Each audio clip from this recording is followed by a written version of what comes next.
I was in an arcade with a friend recently while we were walking past all the cute plushies that were in the claw machines. And then she told me, you know, Veda, my mom told me recently she doesn't really understand why we still love all these cute things so much, even though when she was around our age, her interests were the furthest thing from any child related. She said she wanted to be more like an adult. Of course, being a 20-year-old in the 80s/90s is very, very different from being a 20-year-old in the 2020 decade. But that really got me thinking. Yeah, because my parents were kind of like hers too.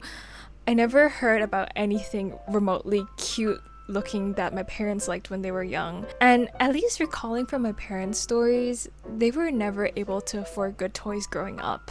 So they were hustling, earning money to support themselves, and when they actually did have the spare money, they would spend it on cassette tapes to listen to Western music, because that was one of the few ways you could expose yourself to the Western world back then. Their lives just seemed worlds apart from the 20-year-old me now. Hi everyone, my name is Veda, aka Saku, here on the internet, and as some of you may know, I'm an animator. I draw cute things for a living. And as someone who is so childhood nostalgia obsessed lover of all cute things and cartoons and anime and stuff like that, I thought today's video would be quite an interesting topic to explore. And if you've been on the younger side of the internet, well, not the younger side of the internet, the Gen Z side of the internet, you can always see videos about not wanting to work or spending their entire savings on toys, mascots like Labubu and Chikawa, whose popularity is at an all-time high, and the list goes on and on and on. But why are we clinging on to all these bits and pieces that remind us of childhood? Why is our generation refusing to grow up? Without further ado, let's explore the different reasons why Gen Z became the Peter Pan generation. The current world we live in is a world filled with consumerism, and one of the consumerism tactics that have been really working recently is selling on nostalgia. Just look at all the movies that came out recently. The article by Vox titled "Why So Many Families Are Drowning in Toys" suggests how throughout the years, the number of toys per child has significantly increased. Just in the span of 3 years, US toy sales jumped from 22.3 billion in 2019 to a whopping 30.1 billion in 2021. Toys are just also so much easier to access these days. Buying toys is as simple with just a click of a button. Gone were the days where you have to physically drive or commute yourself to the nearest Toys R Us store. Another report suggests that children's toys have actually gotten cheaper over the last 30 years. Surprising, right? Given that everything else has gotten so much more expensive. With the toy costing about $20 in 1993 would cost just about $4.68 today, due to low manufacturing costs as well as just shipping manufacturing overseas. With an easier access to toys and more affordable options, our generation really had a lot more toys compared to our parents' generation. And I think because we were able to afford these toys, a lot of us started to have a mental association for cute things to childhood, something that could give us a sense of comfort. Which is why when we are seeking comfort now, even as an adult, we would tend to turn back on these cute things, which I'll elaborate more on later. Toys are also seen as a status symbol now.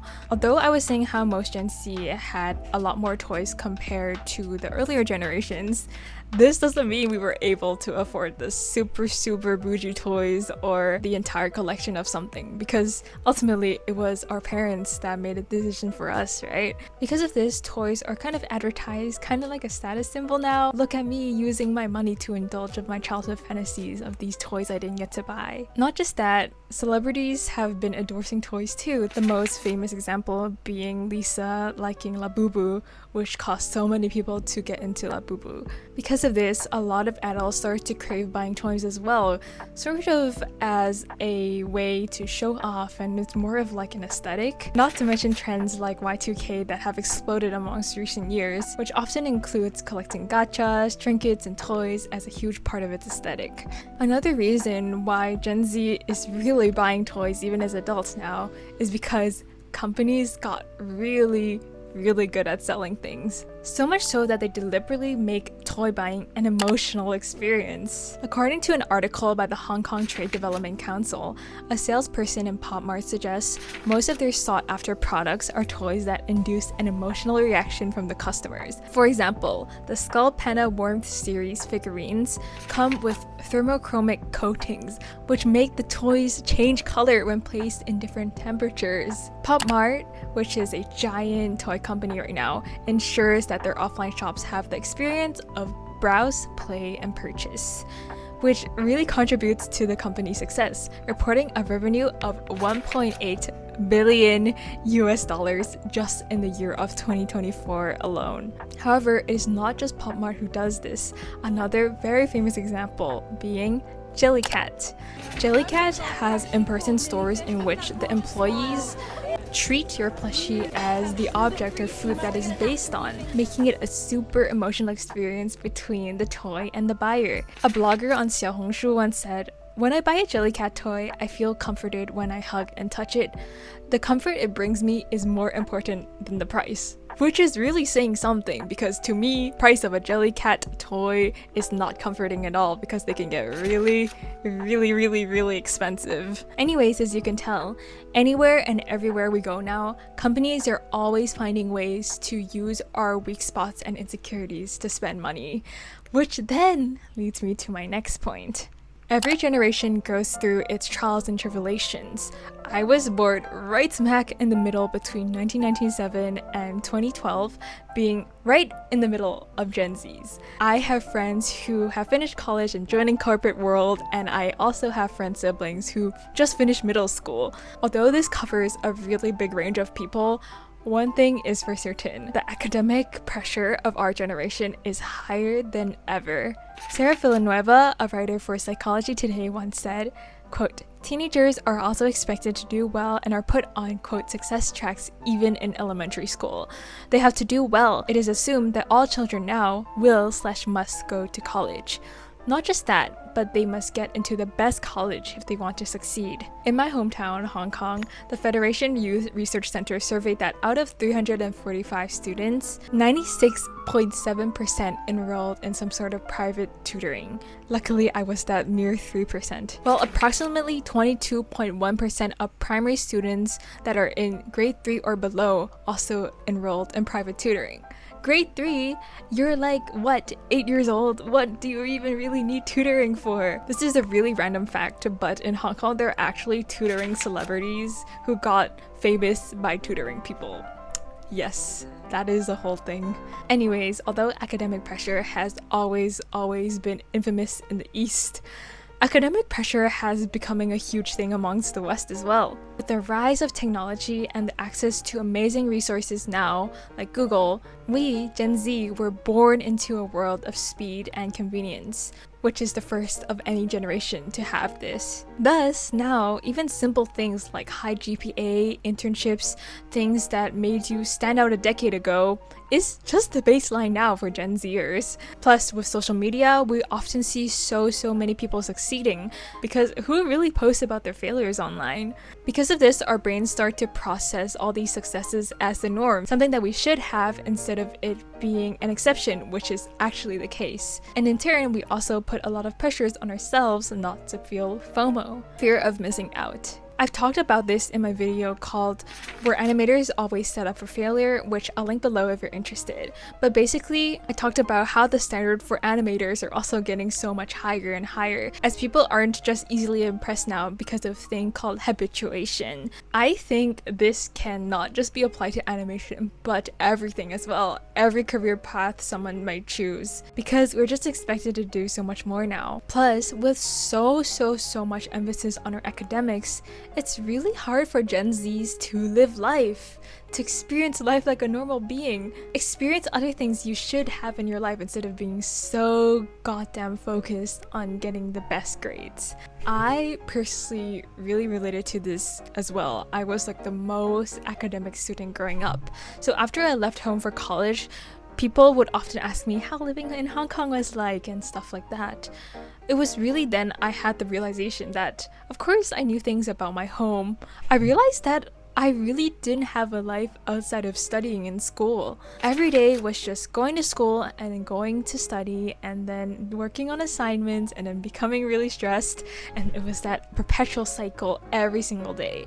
I didn't realize just how much of my life was dedicated to just that, and how there's still so much about life that I didn't get a chance to experience yet. I also know friends who choose to study a master's not because they really want to study a master's, but because this is all they know. They just want to keep studying because that's the best way to avoid, quote, adult responsibilities. Sometimes my parents would nag about how useless and lazy Gen Z may be, how we always don't work hard, we quit so easily, you know, the kids these days mindset. And yes, although we probably had better childhoods than a lot of our parents' generation, but can you really blame us for being super burnt out now? Around 2021, the Chinese trend Tangping emerged across social medias, but I'm starting to think that this trend is no longer just in China anymore. Tangping means to literally lie flat in Chinese, and it's exactly what it sounds. If working hard doesn't pay off anyway, why choose to work hard in the first place? With the current state of the job market across the world being at its worst in years, with many companies having budget cuts or simply not even hiring anymore. In March 2025, which is just a few months ago, a survey found that 41.2% of graduates were underemployed, meaning that they were working jobs that didn't require a college degree in the first place. Harvard, which you know is the college known to be the very best, said that their MBAs who graduated in spring 2024, many students were still looking for jobs 3 months after graduation, double the percentage compared to 2022. With the high youth unemployment rate, some Gen Z in China even became full-time children, in which they are hired by their parents, sometimes not even their own parents, to do household chores or caregiving in exchange for financial support. And they would rather pick this way of life because, hey, at least they're getting paid. All that consumerism aside, it's like the job market is forcefully not allowing Gen Z to grow up, move into the chapter of joining the workforce. So, can you really blame Gen Z for not wanting to grow up? Of course, there will always be spoiled people in this generation who genuinely don't want to work and have everything be fed to them on a silver spoon. But there are also so many of us who are forced to be in this state that doesn't allow us to do things that are associated with growing up, like moving out, living alone, advancing your career, or even starting families down the line. Even though so many of us are burned out, I'm sure many of us could choose to do those options if we really could. In a survey conducted by Pew Research Center, 72% of young adults think it's harder to save for the future, and 70% of them think it's more difficult to buy a home compared to their parents' generation. According to a report by Bank of America, 46% of US Gen Z adults still relied on some sort of financial assistance from their parents and families due to unemployment and the insane inflation right now. Housing too was a lot more unaffordable than it is in the past. According to the realtor Darren Tsai, due to inflation, in 2024, the median house price in California is 5 times more than the median annual income, whereas just in 1990, it was just 2.5 the annual income. No wonder, according to CNBC, about 1 in 3 Americans between 18 to 34-year-olds still live with their parents, which isn't a bad thing, by the way. Especially in Asian cultures, living with your parents is super norm. It's weirder to move out until you get married. But it is bad if you're forced into that situation, and I do believe a lot of Americans tend to want to move out at an earlier age. Because of this, 20-year-olds in the US financially lagged far behind people of the same age during the 1980s. A senior researcher at Pew Research Center once said, "On economic milestones, you can sort of say that being a 25-year-old is the new 21. And this doesn't just go for economic status too. Other adult things like settling down, getting married, starting families, Gen Z are just doing that later on in life, or just not at all. I mean, who can blame us? How are we meant to think about all these quote adult milestones when the world we live in now doesn't even allow us to sustain our own selves? There's a reason why so many Gen Z gravitate towards cute things that remind us of childhood. The truth is, the world has changed and we no longer can do so many of the things our parents can do when they were our age. And living in this world filled with academic pressures, tense political tensions, a crashing job market, it's no wonder that Gen Z choose to indulge in things that remind us of childhood, things that brought us a sense of comfort, or things that remind us of a time that brought us a sense of comfort. Plus, getting toys is easier than ever with the rise of e-commerce and technology advances for manufacturing, which makes it sort of the perfect thing for us Gen Z to sort of indulge in. Being a fellow Gen Zer, I really understand why the popularity of yurukyara, the Japanese term for mascots, is at an all-time high. Not to be biased, but I personally know so many hardworking Gen Zs, and we're just all trying our best. And in a time of so much uncertainty, little things like this that bring us happiness, which oftentimes are things from our childhood, really can serve as a huge motivation for us. I know, Veda. This is such a depressing topic and you've covered so many depressing topics recently. But I really wanted to talk about things that are relevant right now. And I know for a fact that so many of my peers and fellow Gen Z peeps can relate to this. I, for one, although being a 20-year-old, don't feel like I'm an adult probably 90% of the time. But it's okay. Who even defined what being an adult is like? Who defined these quote-unquote adult milestones? We should all just move forward in life in our own pace. However, though, I do want to say that it's important to note that escaping from realities through refusing to grow up and accepting our inner child are two completely different things. And I in no means support that you should act childish towards others, especially if you're an adult. Healing your inner child helps deal with trauma, no matter how big or small it may be. Also promoting things like autonomy, competence, and self-awareness, which is so important for one's personal growth. But it's also important to find a balance, not acting like a child, but being a child at heart. One of my favorite Japanese words is kodomo kokoro, which means exactly just that. Combining kodomo, that means child, and kokoro, which means heart, together. That sense of curiosity and wonder of the world that seems to disappear in a lot of adults these days. We must never let the world make us feel jaded. I know I'm seeing this now, even though I start to feel that already, but I will try my best not to, and you should too. So yeah, thank you all so much for watching this video, and as always, I would love to hear your thoughts about this topic in the comments down below. And to my fellow Gen Zers, I know we are going through a really tough time right now, and the world seems really not okay right now, but I hope that through this video, you know that you are not alone, and that thought alone is enough to bring you some comfort at least. And also, there is no shame in liking cute stuff. It's gotten better a lot over the years because I remember just like a few years ago when I would still watch cartoons and stuff, like my parents would like shame me, like what, like why are you so childish? You're like a teenager. Why are you still watching cartoons? I'm really glad that it's more accepted and more of a norm now. Also, as long as you don't make really bad financial decisions, you are fine.